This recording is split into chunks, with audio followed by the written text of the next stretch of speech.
Abasuubuzi abakolera ku luguudo lwa Namirembe Road ne gyebuli eno bakyevuma eyabakubye omutwe omubi oluvannyuma lw'abaserikale b'ekitongole ekiddukanya ekibuga Kampala okukeera ku midaala gyabwe ne bagimenyaamenya.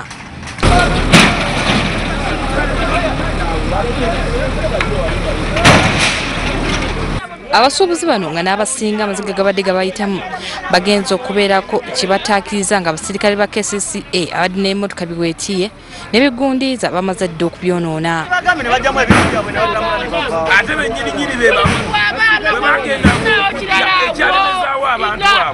Ebintu ebikikulu baali bakola bajjamu ebintu byabwe okukola byonoona ekyokubawo si nsonga. Abalala balikamu esente zaabwe yesi ziba ntonotono naye zezo zigamba okuyimirira.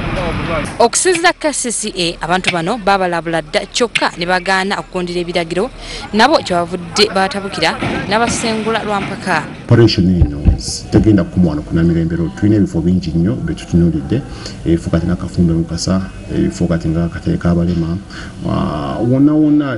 KCCA kakasizza ng'ebikwekweto bino bwe bigenda okwetoola ekibuga kyonna ng'omukafu w'okukiyonja.